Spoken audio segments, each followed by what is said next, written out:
Hi అండి. అందరికీ నమస్కారం. Welcome to my channel. ఈ వీడియోలో ఏపీ ప్రభుత్వ ఉద్యోగులకు ట్రెజరీ శాఖ వారి నుండి అతి ముఖ్యమైన సమాచారం అయితే అందింది. సో, దీనికి సంబంధించిన పూర్తి వివరాలు ఈ వీడియోలో తెలుసుకుందాము. వీడియో అయితే ఎక్కడే కానీ స్కిప్ చేయకుండా ఎండ్ వరకు చూసేయండి. అప్పుడు ఇన్ఫర్మేషన్ పూర్తిగా అర్థమవుతుంది. అలాగే ఈ వీడియో చూస్తున్న ప్రతి ఒక్కరూ లైక్ చేయండి ఫ్రెండ్స్. ఈ వీడియోని తోటి ఉద్యోగ మిత్రులతో అయితే షేర్ చేయండి. కొత్తగా మన ఛానల్ చూస్తున్నవారు ఇంకా ఎవరైనా సబ్స్క్రైబ్ చేసుకున్నట్లయితే వెంటనే మన ఛానల్‌ని సబ్స్క్రైబ్ చేసుకోండి. సబ్స్క్రైబ్ చేసుకోవడం వల్ల నేను చేసే వీడియోస్ అన్నీ మీ వరకు రీచ్ అవుతాయి. ఇక ఆలస్యం చేయకుండా వివరాల్లోకైతే వెళ్ళిపోదాము.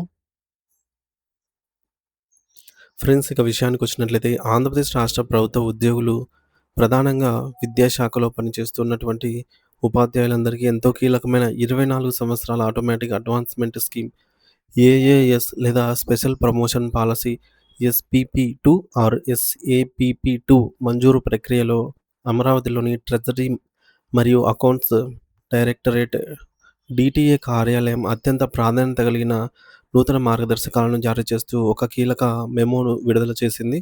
సాధారణంగా ప్రభుత్వ సర్వీస్‌లో చేరిన తర్వాతే ఏవైనా అనివార్య కారణాల వల్ల లేదా పదోన్నతి అవకాశాలు లేకపోవడం వల్ల ఒకే క్యాడర్‌లో సుదీర్ఘ కాలం పాటు కొనసాగే ఉద్యోగులకు ఆర్థికంగా వెన్నదన్నుగా వెన్నుదన్నుగా నిలవడానికి ప్రభుత్వం ఈ పథకాన్ని ప్రవేశపెట్టింది. అయితే ఈ పథకం అమల్లో పారదర్శకతను పెంచడానికి మరియు జవాబుదారీతనాన్ని నిర్ధారించడానికి ఇప్పుడు కొన్ని కఠినమైన నిబంధనలను అమల్లోకి తీసుకొచ్చారు. ఈ తాజా ఆదేశాల వల్ల కేవలం సర్వీసు కాలాన్ని మాత్రమే కాకుండా ఉద్యోగి యొక్క గత ప్రవర్తనను మరియు పదోన్నతుల పట్ల వారి వైఖరిని కూడా ప్రామాణికంగా అయితే తీసుకుంటారు.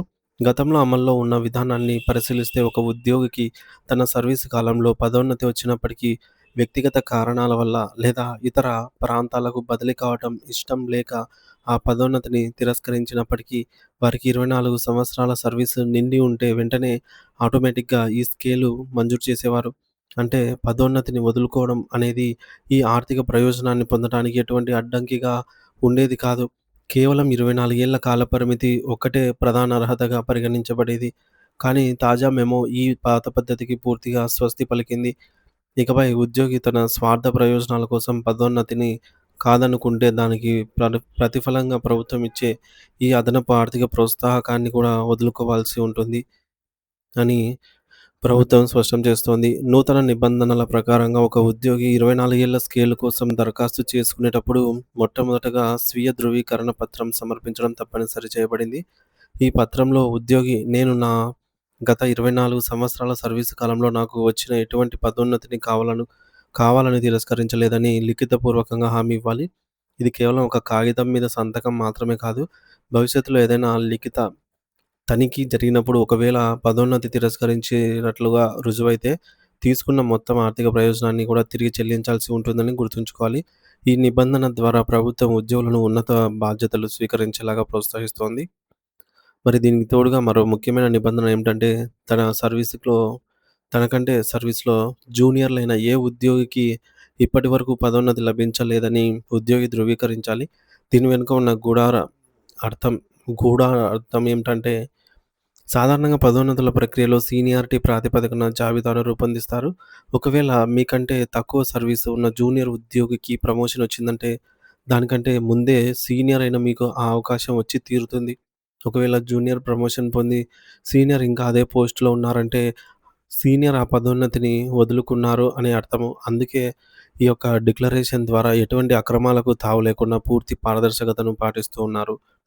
ఈ మొత్తం ప్రక్రియలో drawing and disbursing officer DDO పాత్రను ప్రభుత్వం అత్యంత కీలకం మరియు బాధ్యతాయుతం చేసింది.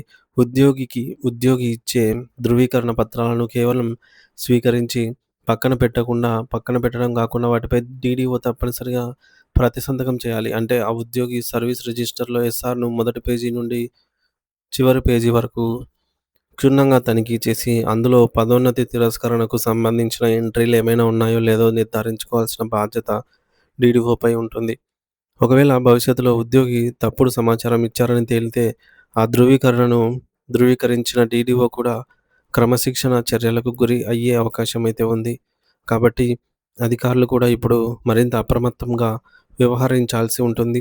చివరిగా ఈ అన్ని నిబంధనలను పూర్తి చేసి డీడీఓ ధృవీకరణ పొందిన దరఖాస్తులు మాత్రమే ట్రెజరీ కార్యాలయానికి అయితే చేరుతాయి.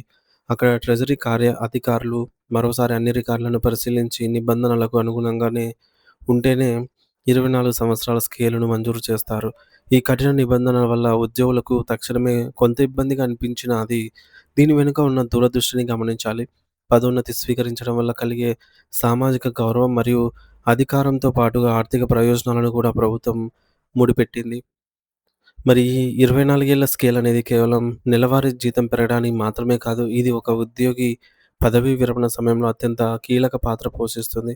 ఒక ఉద్యోగి రిటైర్ కావడానికి 6 నెలల ముందే వారి సర్వీస్ రికార్డులన్నీ కూడా అకౌంటెంట్ జనరల్, ఏజీ కార్యాలయానికి వెరిఫికేషన్ కోసం అయితే వెళ్తాయి. ఒకవేళ ఉద్యోగికి 24 ఏళ్ల స్కేల్ మంజూరు కాకపోతే, ఏజీ అధికారులు సదరు ఉద్యోగి సర్వీస్‌లో చేరిన మొదటి రోజు నుండి రిటైర్మెంట్ వరకు ఉన్న సుమారు 33 నుండి 36 ఏళ్ల రికార్డును అంగుళం, అంగుళం తనిఖీ చేయాల్సి ఉంటుంది.